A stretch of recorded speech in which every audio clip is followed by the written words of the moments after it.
Sir, আমি একটা কথা বলবো যে কেউ যদি কাউকে সত্যিকার ভালোবাসে না, প্রকৃত সাথীকে ধরো। যে সাথী তোমার নিজের আপন হবে, যে তোমায় বুঝবে, সেটাই হচ্ছে। বাবা মা তো সবাদের আপন হয়।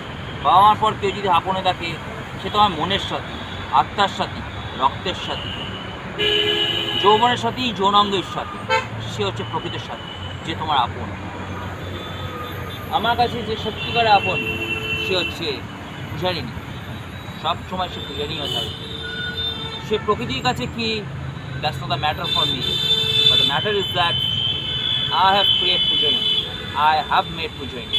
ফর দ্যাট আমার কাছে সে আপন। আর বসি হচ্ছে পর, তার কাছে কোনো ফিলিংস নেই।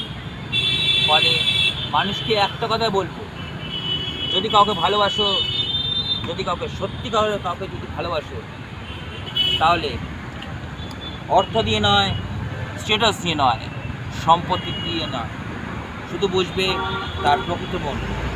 আর আমার কাছে পূজারিনী একটা স্মৃতি আছে, যেটা আমি সবসময় রাখি,